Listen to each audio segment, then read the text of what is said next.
الحمد لله رب العالمين والعاقبة للمتقين والصلاة والسلام على رسول خير خلقه محمد وآله وأصحابه أجمعين. أما بعد، بسم الله الرحمن الرحيم. عن أبي سعيد الخدري رضي الله عنه عن رسول الله صلى الله عليه وسلم أنه قال: من رأى منكم منكرا فليغيره بيده، فإن لم يستطع فبلسانه، فإن لم يستطع فبقلبه، وذلك أضعف الإيمان، أو كما قال علیہ الصلاۃ والسلام. حضرت ابو سعید خدری رضی اللہ تعالیٰ عنہ سے روایت ہے کہ نبی کریم صلی اللہ علیہ وسلم نے ارشاد فرمایا کہ تم میں سے جو شخص کوئی برائی دیکھے تو اسے اپنے ہاتھ یعنی طاقت سے روک دے. اگر اس پر قدرت نہ ہو تو زبان سے یعنی نصیحت اور وعظ سے منع کر دے. لیکن اگر اس پر بھی طاقت نہ ہو تو پھر کم از کم دل میں نفرت کرے اور اس کو برا سمجھے. اور یہ آخری درجہ جو ہے وذالک اضعف الایمان، یہ ایمان کا سب سے کمزور درجہ ہے. کل والے درس میں ہم نے یہ پڑھا تھا اور ہم نے یہ سیکھا تھا کہ نیک اعمال ہمیشہ کرنے چاہیے، اگرچہ وہ کم کیوں نہ ہو، مقدار میں کم ہو، لیکن اس پر پابندی کرنی چاہیے، ہمیشگی کرنی چاہیے. خواہ وہ تلاوت ہو، صدقہ ہو، نفل نمازیں ہوں، جو بھی ہوں، یا خواہ وہ سیکھنا سکھانا ہو، مطلب کوئی دینی تعلیم سیکھنی ہو. بعض اوقات اس طرح ہو جاتا ہے کہ ہم کوئی دینی تعلیم سیکھنے کی غرض سے کسی کورس میں داخلہ لے لیتے ہیں بہت شوق سے، اور شروع میں جذبہ ہوتا ہے قرآن سیکھنے کا، حدیث سیکھنے کا یا فقہی مسائل سیکھنے کا. لیکن 2-4 دن کے بعد یا ایک ہفتے کے بعد پھر ہم وہ چھوڑ دیتے ہیں، نہ اس کو سیکھتے ہیں نہ سنتے ہیں. تو حدیث پاک میں اشارہ اس طرف ہے کل والی حدیث میں کہ نیک اعمال کرتے رہا کرو، ہمیشہ پابندی کے ساتھ، اگرچہ وہ کم ہی کیوں نہ ہو، زیادہ نہ ہو. 10 منٹ 15 منٹ کے لیے سیکھا کرو، قرآن حدیث سنا کرو، اسے سیکھا کرو 10-15 منٹ کے لیے، یا فقہی مسائل جو ہوں اس کو 10-15 منٹ دے دیا کرو، بجائے اس کے کہ آپ ایک ہی دن میں یا 2-3 دن یا ایک ہفتے کے لیے سارا دن آپ سنتے رہو. اس کے بجائے 10-15 منٹ روزانہ دینے سے اللہ تعالیٰ بہت زیادہ خوش ہوتے ہیں. تو اصل چیز جو ہے وہ پابندی ہے اور ہمیشگی ہے نیک اعمال پر. اب آج والی حدیث میں جو ہم نے ابھی پڑھی اس میں نبی کریم صلی اللہ علیہ وسلم نصیحت، دعوت دین اور نصیحت کی اہمیت بتاتے ہیں کہ آپ ضرور نصیحت کیا کرو، اور جو کوئی برائی بھی آپ دیکھو تو سب سے پہلے اس کو اپنی طاقت یعنی اپنے ہاتھ سے روکو. اپنے ہاتھ سے روکو اگر آپ کی قدرت ہو تب. اگر آپ روک سکتے ہو، مطلب آپ باپ کی شکل میں ہو، ماں کی شکل میں ہو، بڑے بھائی بڑی بہن کی صورت میں آپ ہو، اور آپ کا بس چلتا ہو، آپ کے قدرت میں ہو کہ یہ ہمارے چھوٹے جو ہیں وہ کسی گناہ میں مبتلا ہیں، تو ان کو آپ ہاتھ سے بھی روک لیں. آپ کے بس میں، آپ کی قدرت میں ہے تو آپ ہاتھ سے روک لو اور زبان سے ان کو نصیحت بھی کیا کرو. لیکن اگر آپ ہاتھ سے نہیں روک سکتے، آپ سمجھتے ہیں کہ اس سے کوئی مزید فساد پیدا ہوگا یا یہاں ہماری نہیں چلتی کوئی بات بھی، ہم نہیں کر سکتے، ہاتھ سے نہیں روک سکتے، تو پھر حدیث پاک میں ارشاد ہے، نبی کریم صلی اللہ علیہ وسلم فرماتے ہیں کہ اگر اس پر قدرت نہ ہو تو پھر فبلسانہ، پھر زبان سے آپ روکو. زبان سے کیا مطلب؟ آپ زبان سے نصیحت کرو، زبان سے ان کو روکو، نصیحت کریں ان کو کہ یہ گناہ کا کام ہے، اس سے اللہ تعالیٰ ناراض ہوتے ہیں، اس سے معاشرے میں فساد پیدا ہوتا ہے، معاشرے میں یہ برائیاں پھیلتی ہیں، اس سے گھر کا ماحول خراب ہوتا ہے، پورے محلے کا ماحول خراب ہوتا ہے. تو اس گناہ کو اس سے آپ زبان سے منع کرو. پھر آگے مزید ارشاد فرماتے ہیں کہ اگر زبان سے بھی آپ منع نہیں کر سکتے تو پھر آپ کم از کم یہ تو کر سکتے ہیں کہ اس گناہ سے خود بھی اپنے آپ کو بچائیں، اور دل میں اس کو برا جانیں کہ یہ گناہ جو بھی ہو رہا ہے، یہ کام جو بھی ہو رہا ہے، یہ ٹھیک نہیں ہے، یہ گناہ کا کام ہے، اس سے اللہ تعالیٰ ناراض ہوتے ہیں. اتنا تو آپ کے بس میں ہے کہ آپ دل ہی دل میں اس کو برا جانیں، تو یہ آخری درجہ ایمان کا ہے۔ مطلب یہ تو آپ ضرور کر لیں کہ دل ہی دل میں اس کو برا جانیں۔ ایسا آپ نہ کریں کہ آپ بھی ان کے ہیلپر بنیں، آپ بھی اس کی مدد کریں اور اس کی حمایت کریں اور اس کو داد دیں اور اس کو شاباشی دیں، ایسا نہ کریں، کیونکہ اس سے آپ بھی گناہگار پہ ہوں گے۔ ان کی حمایت نہ کریں بلکہ دل ہی دل میں برا جانیں اور کم از کم برائی سے آپ دور ہوتے جائیں۔ تو اصل چیز جو ہے برائی سے خود کو بھی اپنے آپ کو بچانا ہے اور دوسروں کو بھی منع کرنا ہے۔ تو پھر اس کے 3 درجے میں نے آپ کو بتا دیے۔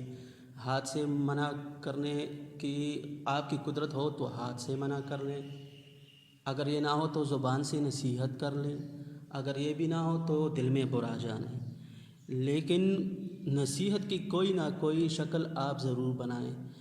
اگر خط لکھنا آپ چاہتے ہیں اور آپ سمجھتے ہیں کہ خط لکھنے سے وہ منع ہو جائیں گے، اس گناہ سے باز آ جائیں گے، تو اپنا نام ظاہر کیے بغیر کوئی خط لکھ دیں، ان کو نصیحت کر دیں، یہ بھی ایک صورت ہے۔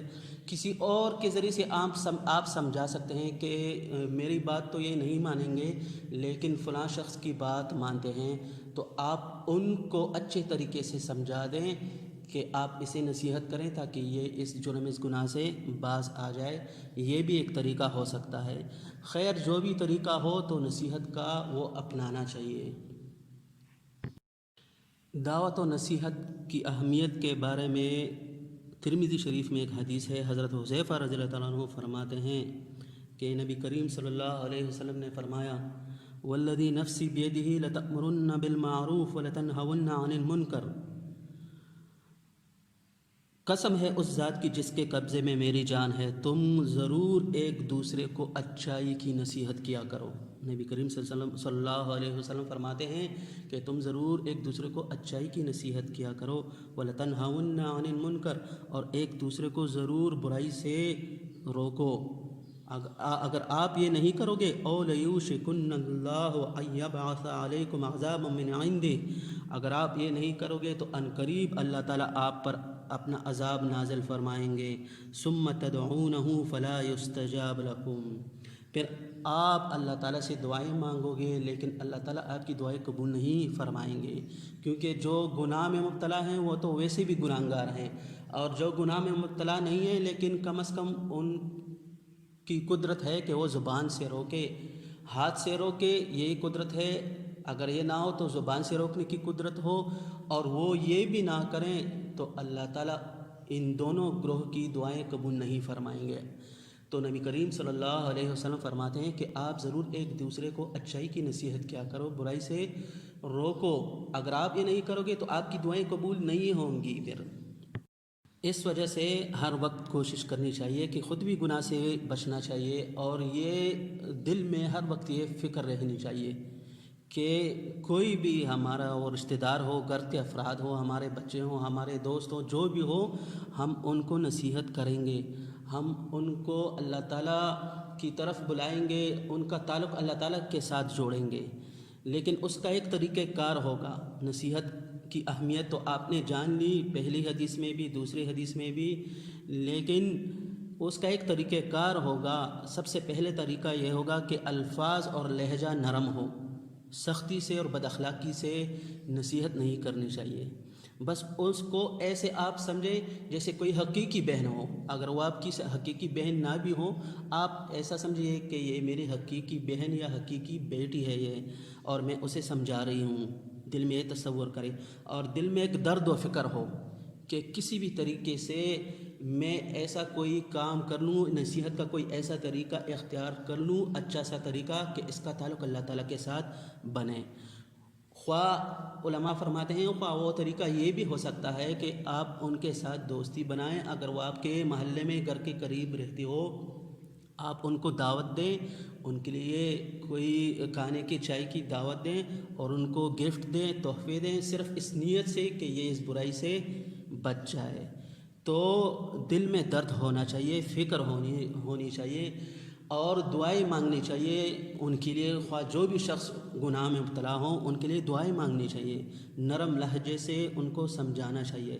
جیسے سورہ نحل میں قرآن پاک میں ارشاد ہے ادعو الی سبیل ربک بالحکمہ، آپ اپنے رب کی جانب لوگوں کو بلائیے لیکن حکمت کے ساتھ. حکمت کے ساتھ کیا مطلب؟